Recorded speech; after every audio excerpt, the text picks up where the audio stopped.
The Holy Father's prayer intention for the month of March is that the whole world may recognize the contribution of women to the development of society. The mission intention is that the Holy Spirit may grant perseverance to those who suffer discrimination, persecution, or death for the name of Christ, particularly in Asia.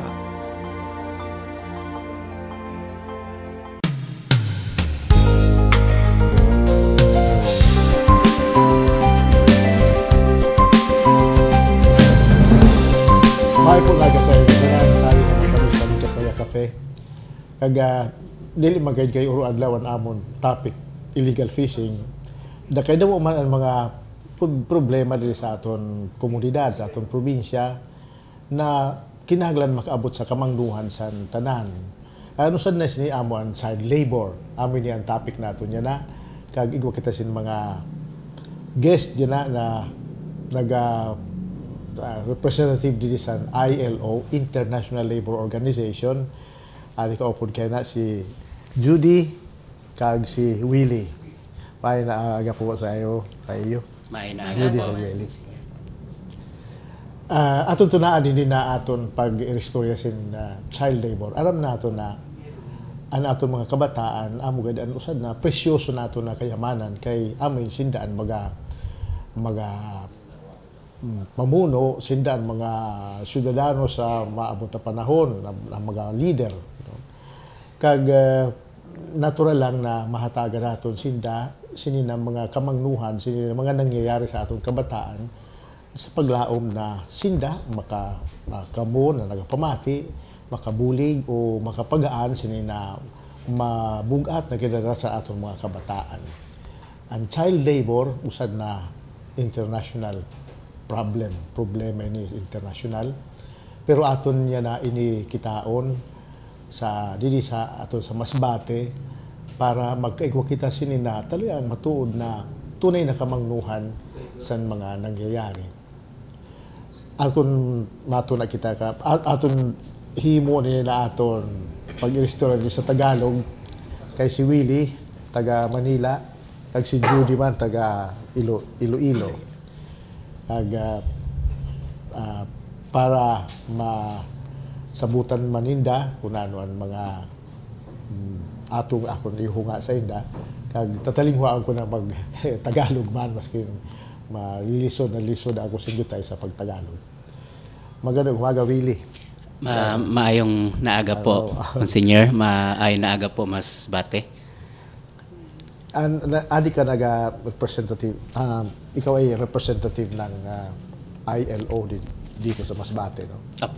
Ako po yung provincial coordinator assigned ng International Labor Organization for Masbate Province. Ilang taon na? Duwa ka taon na dito sa Masbate, kaya po kahit konti ay nakakaintindi ng Masbate niya. Ikaw naman, Judy, saan ka, matagal ka naman sa ILO?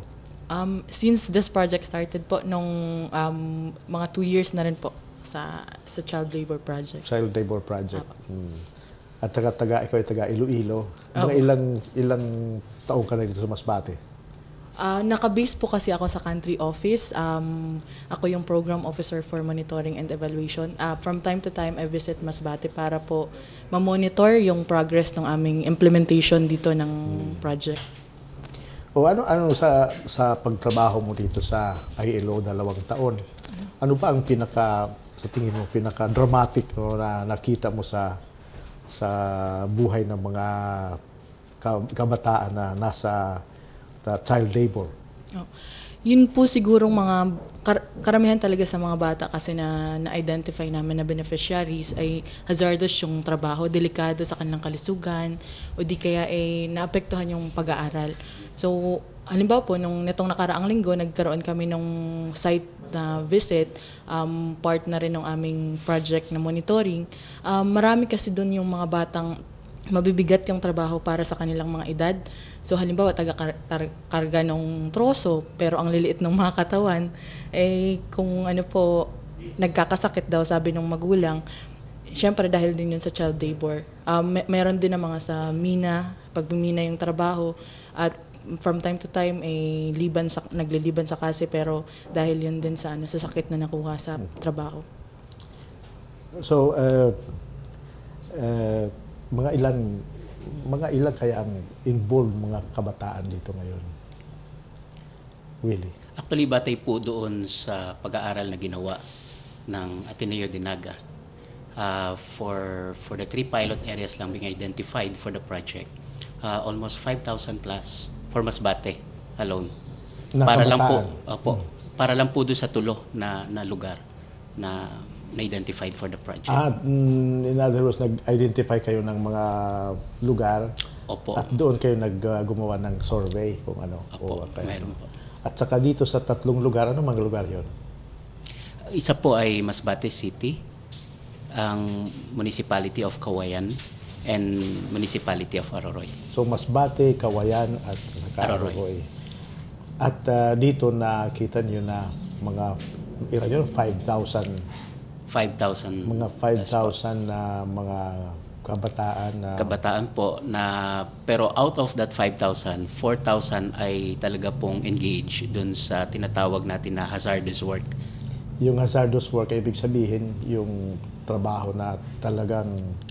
Mabigat po. Mabigat talaga. Na kung titingnan natin yung physical at saka yung mental condition ng isang bata at kabataan ay hindi fit yung trabaho na kanyang ginagawa.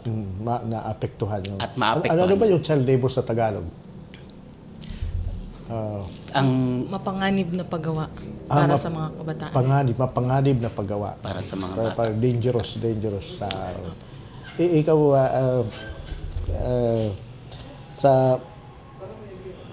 sa tingin mo, ano ba ang... yung mga pinaka seryoso na nakita mo sa dito, Judy, sa Masbate. dito, o sa pagtrabaho dito. Yung 3 areas din ang pinuntahan mo. Opo. Siguro yung pagmimina po, kasi yun yung talagang very obvious na may mga biological agents kasi na ginagamit na nakaka-apekto sa health ng bata. Meron din kasing mga yung deep sea diving na alam naman po natin nakakasira ng pandinig ng bata. Deep sea diving, yung may ano ba ito yun? compressor. Gumagamit po ng compressor. At yung iba po, gumagamit pa ng dinamita sa pangingisda kasama ang bata pag pumupunta sa laot. So, yun na siguro yung mga worst na type of work na nakita po namin dito sa area.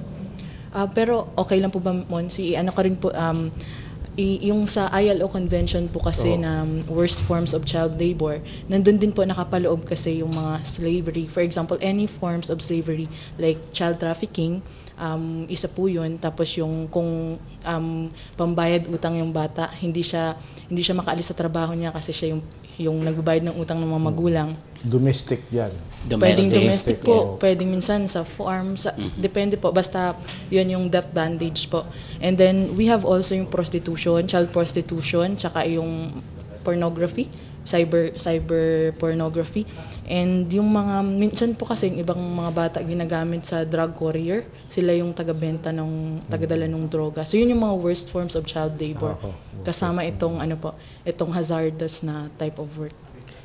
Pero Willie, itong child labor, bunga ito ng kahirapan. Talagang poverty. Pero hindi lang kahirapan, ang talaga ugat niyan ay kahirapan. Dahil sa kahirapan, yung mga magulang na dapat silang mag-alaga ng mga anak, hindi rin nila alam kung paano ba talaga alagaan yung mga anak, at saka hindi parang ginagamit at saka hindi gagamitin na sila ay parang isa pang bayad sa mga utang o kaya kung ano pang na nakikita nilang kulang sa kanilang buhay ay ang mga bata ang magsusupply niyan. No?